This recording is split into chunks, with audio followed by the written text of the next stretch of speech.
todos los que se están conectando a través del live acá en la página de Instagram.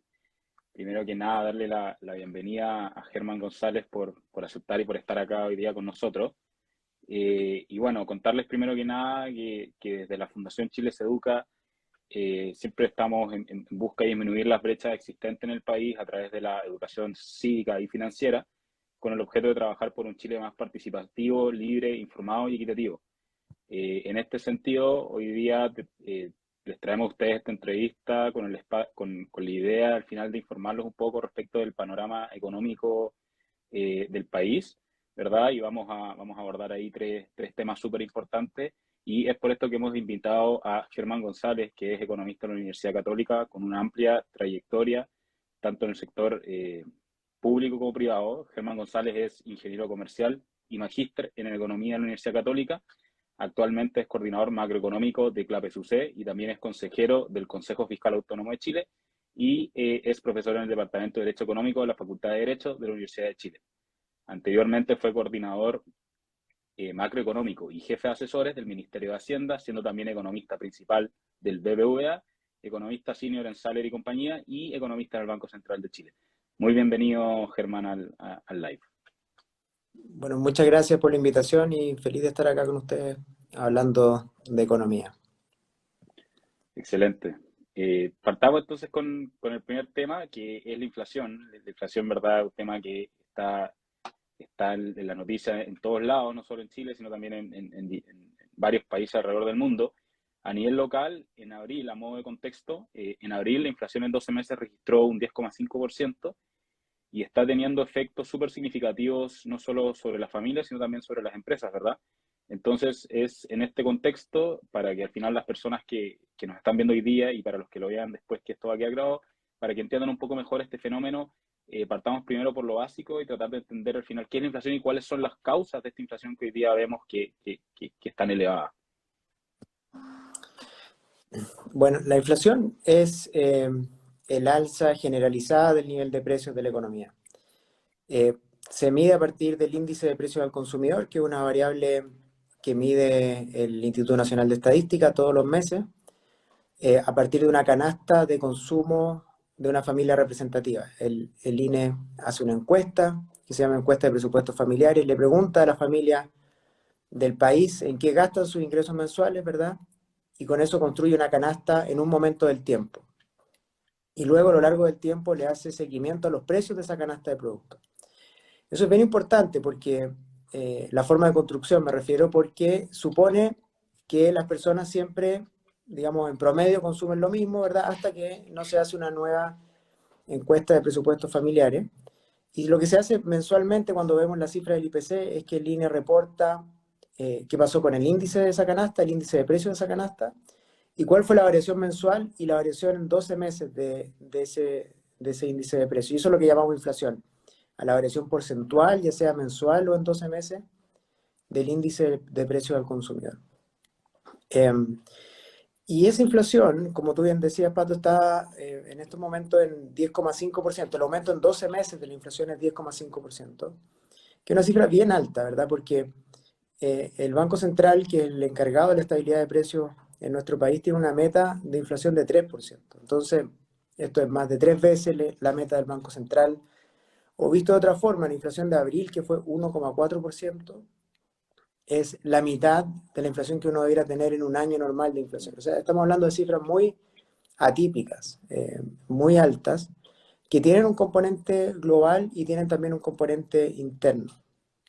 En ese sentido, ha habido una combinación bien nociva de factores que han llevado a que tengamos esta inflación, que como tú decías, también está ocurriendo en otros países con mayor o menor intensidad, pero el origen de esto es parte con la pandemia, ¿verdad? Y la pandemia, como todos sabemos, generó problemas en la producción, en las cadenas logísticas, en el funcionamiento de los puertos, ¿verdad?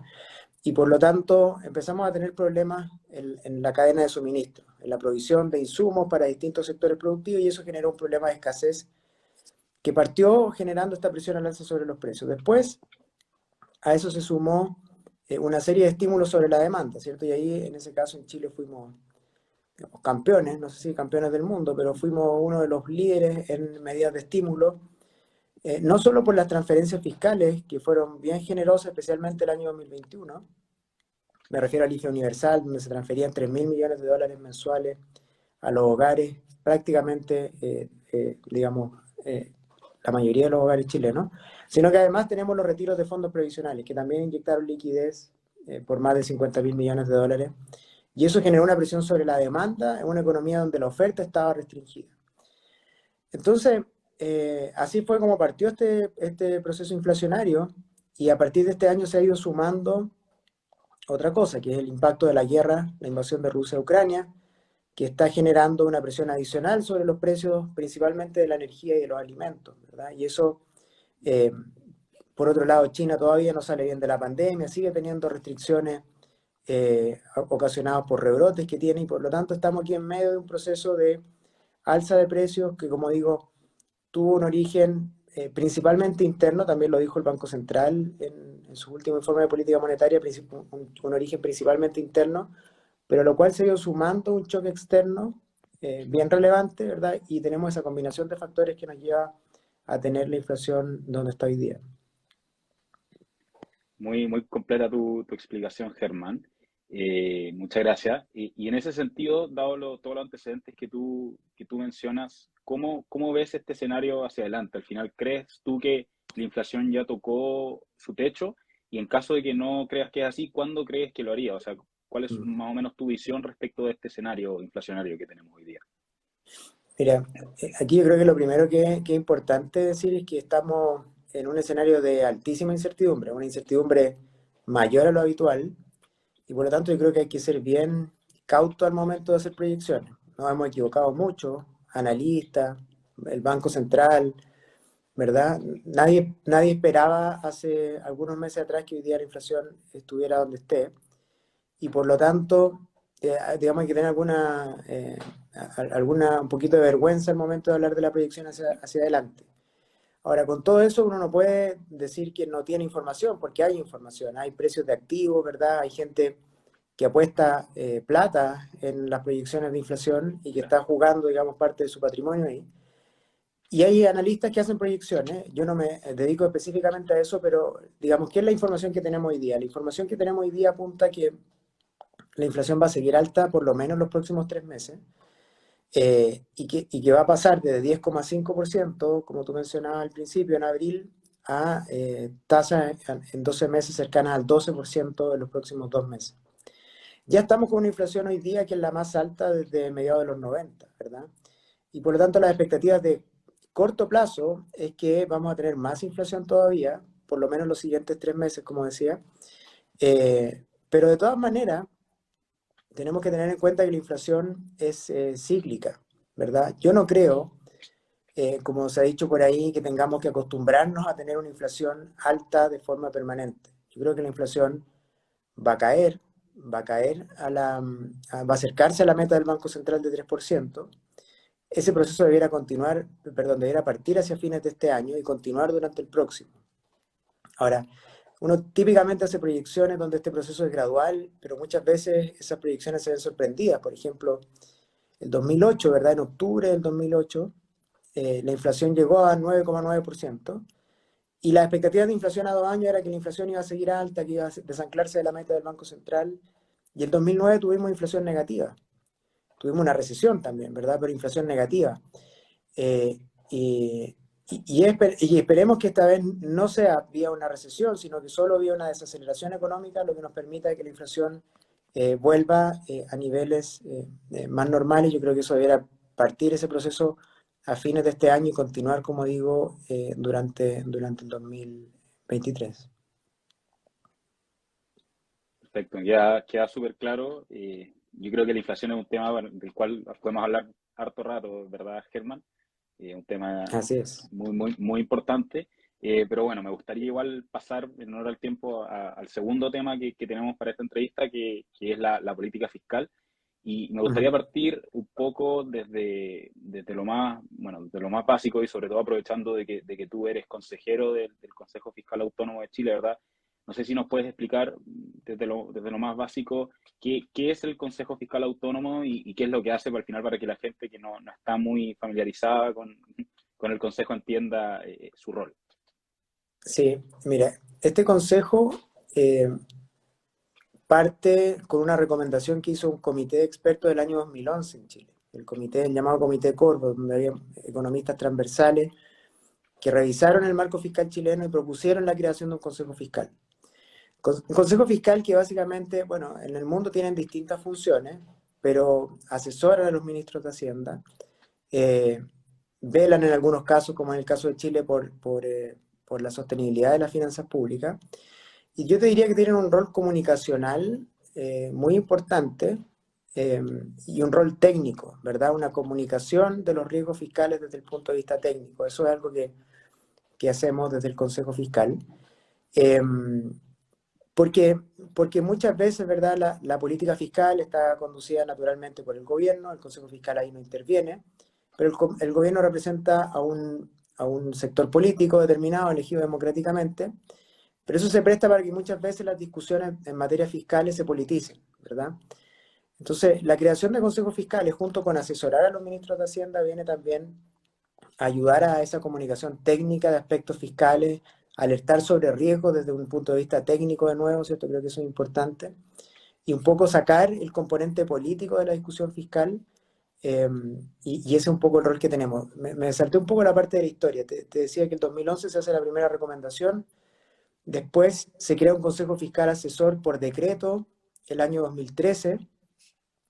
Ese consejo fue el primer paso del consejo que tenemos hoy día, pero cuando se creó ese consejo se sabía que no era lo suficientemente fuerte, no era realmente autónomo, no tenía recursos, o sea, no tenía autonomía ni política ni técnica, a pesar de digamos, que había buenos integrantes, buenos profesionales en ese consejo, eran elegidos por el ministro de Hacienda directamente y por lo tanto cuando se creó ese consejo sabíamos que tenía ciertas debilidades.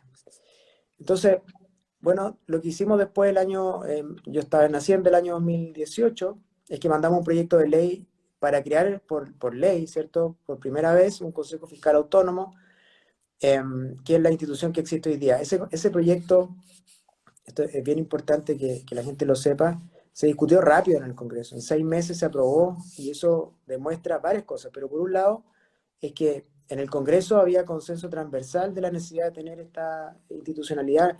Fue un tema que no generó controversias mayormente. Incluso economistas de la oposición valoraron que el gobierno al principio de su periodo, ¿cierto?, mandara la creación de este organismo que al final lo que hace es que le establece ciertos controles, ¿verdad?, ciertos límites a la política fiscal. Por lo tanto, se aprobó rápidamente y el Consejo está funcionando desde el año 2019, donde básicamente, como digo, el mandato tiene que ver con el buen funcionamiento de las finanzas públicas. Tenemos una serie de funciones específicas, pero hacemos recomendaciones de carácter técnico, damos nuestra opinión respecto de mediciones del balance estructural, recomendamos, ¿cierto?, algunas mejoras técnicas, varias de ellas los gobiernos han adoptado en el último tiempo, y hacemos algo que hasta ahora no se hacía en Chile, que es evaluar la sostenibilidad de las finanzas públicas. Algo que hasta ahora, digamos, no nos preocupaba, o hasta hace poco no nos preocupaba, porque teníamos un nivel de deuda muy bajo, ¿verdad? Era un país, incluso éramos acreedores netos hace no mucho tiempo atrás, pero el nivel de deuda ha empezado a subir, ¿verdad? Y el tema de la sostenibilidad fiscal empieza a formar parte necesaria de los análisis de la política fiscal en Chile, y ese rol hoy día lo tiene el Consejo Fiscal, como digo, junto con esta comunicación permanente de los riesgos en materia de política fiscal. Sí, sin lugar a duda que el Consejo Fiscal Autónomo juega un rol importantísimo ahí en la política fiscal del país. Eh, Aprovechando que por ahí pasó un comentario que es una pregunta, en verdad, aprovechando responderla ahora, que preguntaron por ahí cuántos son. Me imagino que la pregunta va hacia cuántos consejeros son, o al final cuántos miembros hay Mm, en el Consejo Fiscal Autónomo, si nos puede explicar un poquito eso.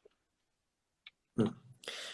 Somos 5 consejeros que somos nombrados por el presidente de la República, pero tenemos que ser ratificados por el Senado por un periodo de 5 años. Cada consejero, digamos, tiene que pasar por este proceso. Y una cosa que es importante, digamos, dada la coyuntura, es que justamente eh, la semana pasada terminó el periodo de la presidencia de Jorge de Sormó. Jorge de Sormó fue el primer presidente del Consejo Fiscal Autónomo. Y en este momento somos 4 consejeros, ¿verdad? El quinto tiene que ser nombrado durante, bueno, el corto plazo. O sea, el presidente va a tener que mandar un nombre al Congreso, el Senado lo va a tener que ratificar. Eh, y estamos en ese proceso, estamos a la espera. En este momento estamos con 4 consejeros funcionando y el vicepresidente, que es Jorge Rodríguez, está asumiendo las funciones de presidente como lo establece la ley. Perfecto. Gracias por la respuesta, Germán. Bueno, y ahora pasando un poco al panorama fiscal en sí, la pregunta para ti es, ¿cómo es el escenario para el gobierno respecto a los proyectos que pueden ejecutar? Es decir, ¿cómo es este espacio fiscal? ¿Hay un espacio fiscal para para el gobierno para ejecutar los proyectos que tiene en mente o más o menos acotado? ¿Cómo lo ves tú? A ver, había una discusión respecto de un concepto bien técnico que son las holguras fiscales, ¿verdad? Que ¿cuántos son las holguras fiscales? Si son 30.000, 25.000 millones de dólares. La verdad, la verdad es que eh, Chile lleva desde la crisis financiera internacional, desde el año 2008-2009, teniendo déficit prácticamente todos los años. Eh, por supuesto, esos déficits se ampliaron durante la pandemia, durante los últimos años, como consecuencia de las políticas que se implementaron, pero, pero es bien difícil hablar de holgura más allá del concepto técnico cuando un país permanentemente está gastando más que sus ingresos.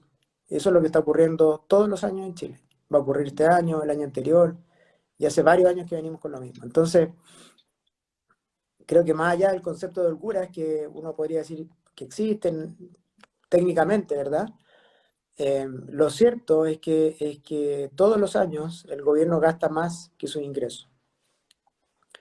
Entonces, el problema de eso es que en el fondo, ¿verdad? No hay recursos suficientes para seguir aumentando el gasto público. Los recursos no están y es por eso que el gobierno tiene como una de sus prioridades hacer una reforma tributaria que se mandaría, digamos, en el corto plazo al Congreso. Y la idea del gobierno es tener estos mayores ingresos para poder financiar el mayor gasto público y también ir cerrando paulatinamente el déficit estructural. Entonces, eh, una forma de describir lo que está pasando es que nosotros hemos usado en los últimos años gran parte de los espacios fiscales que teníamos. El país se ha ido endeudando más en el extranjero como consecuencia del alza de las tasas locales, o sea, es un poquito más vulnerable por ese lado. Tiene un nivel de deuda mayor, un nivel que todavía no es preocupante, eso hay que ser también justo con esa evaluación, pero un nivel de deuda que es creciente y que hay que estabilizarlo en algún momento. Y tenemos menos ahorros. Los ahorros se han ido usando durante la última crisis, ¿verdad? Y es necesario, el Consejo Fiscal lo ha dicho, ir recomponiendo esos ahorros en el tiempo, porque sabemos que va a venir una futura crisis, no sabemos cuándo, pero hay que volver a prepararse para ello, ¿verdad? Y entonces tenemos una situación fiscal que es un poco más frágil de lo que teníamos antes, porque hemos ido usando los espacios que teníamos y es por eso que un programa de gobierno ambicioso como el que hay, más si a eso sumamos, ¿cierto?, las demandas que van a venir del proceso constitucional, si es que se aprueba la constitución, eso va a generar mayores presiones de gasto. Eh, la verdad es que desde ese punto de vista uno puede entender que el gobierno esté planeando, ¿cierto?, como primer proyecto hacer una reforma tributaria, ¿verdad? Perfecto. Todo muy claro, Germán, la explicación. Eh, bueno, y pasemos ya al último tema que tiene que ver ya con las proyecciones para este año 2022 y para el 2023. Esto en el contexto que tuvimos una fuerte caída del PIB el año pasado, ¿verdad? En torno al 6%, perdón, el 2020 el PIB cayó un 6%, y después la Sí. economía se recuperó fuertemente, ¿verdad? Y anotó un crecimiento de 11,7% el 2021. Entonces, en esta línea, este año los expertos proyectan un escenario que es menos favorable en términos de crecimiento. Incluso, ¿verdad? Por ahí se dice que vamos a tener una recesión, ¿verdad? hacia la mitad del año hacia adelante. Entonces, Ujú. ¿cuál es tu visión respecto al crecimiento de la economía para el 2022 y el 2023? Y también aprovechar de preguntarte qué papel juega acá la inversión. Ujú. ¿Por qué al final es tan relevante que existan algunas certezas para estas decisiones de inversión y cómo esto al final también se conjuga con el escenario político que tenemos y todo y el plebiscito que vamos a tener en un tiempo más? Ya, mira, las predicciones de crecimiento son bien pobres para lo que queda de este año y para el próximo.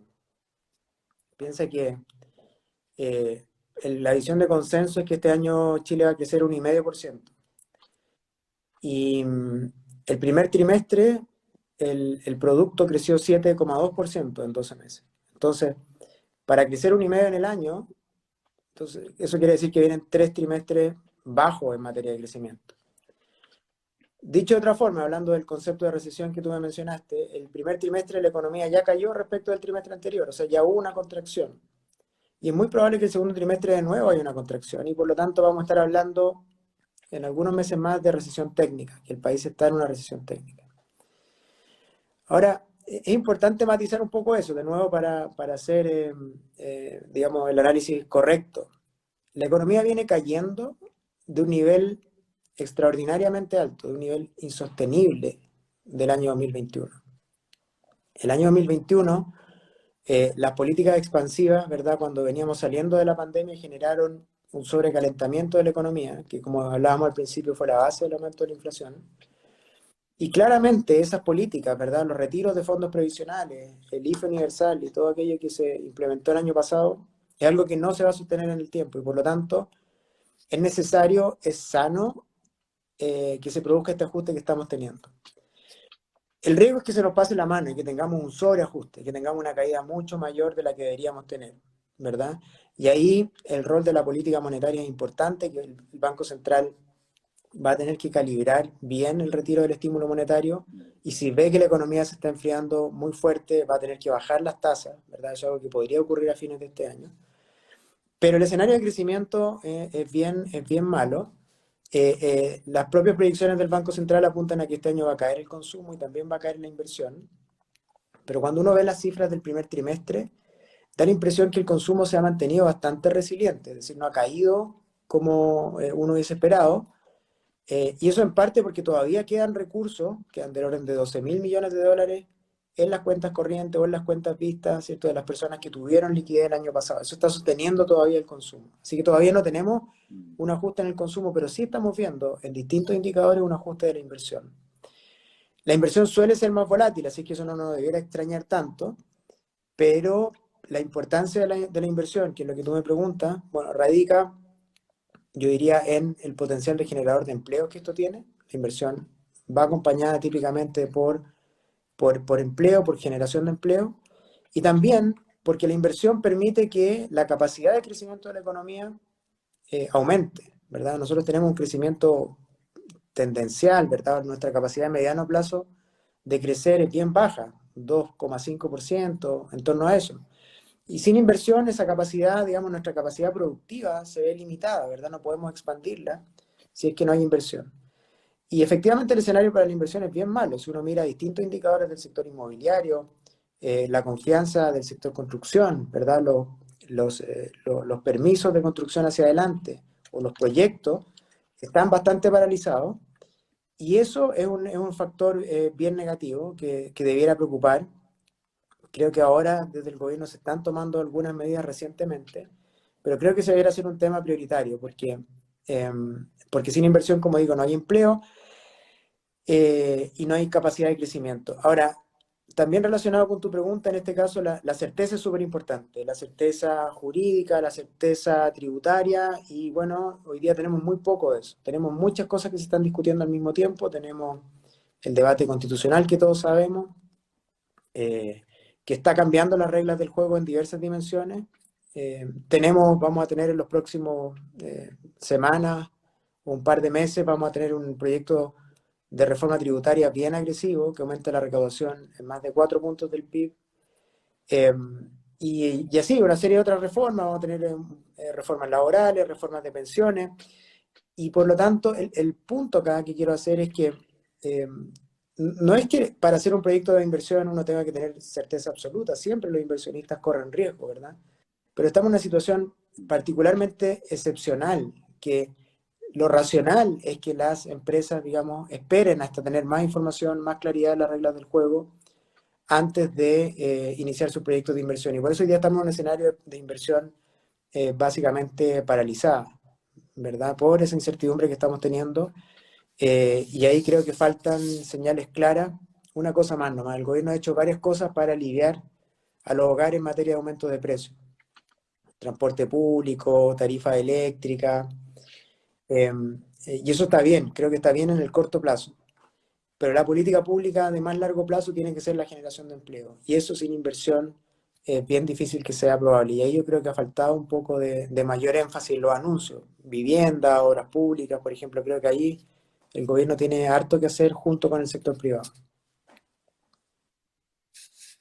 Sí, muy cierto lo que dice Germán. Y claro, sin lugar a duda que tenemos que recuperar la capacidad de crecer como país, ¿verdad? Para seguir avanzando hacia el objetivo del desarrollo. Muchas gracias, Germán. Un placer haberte tenido aquí con nosotros conversando hoy día sobre el panorama económico. Nos diste hartas luces del panorama, nos dejaste con una explicación bastante clara de distintos temas que no siempre se entienden de manera tan fácil por todas y todos. Así que, verdad, muchas gracias, Germán, y estamos hablando.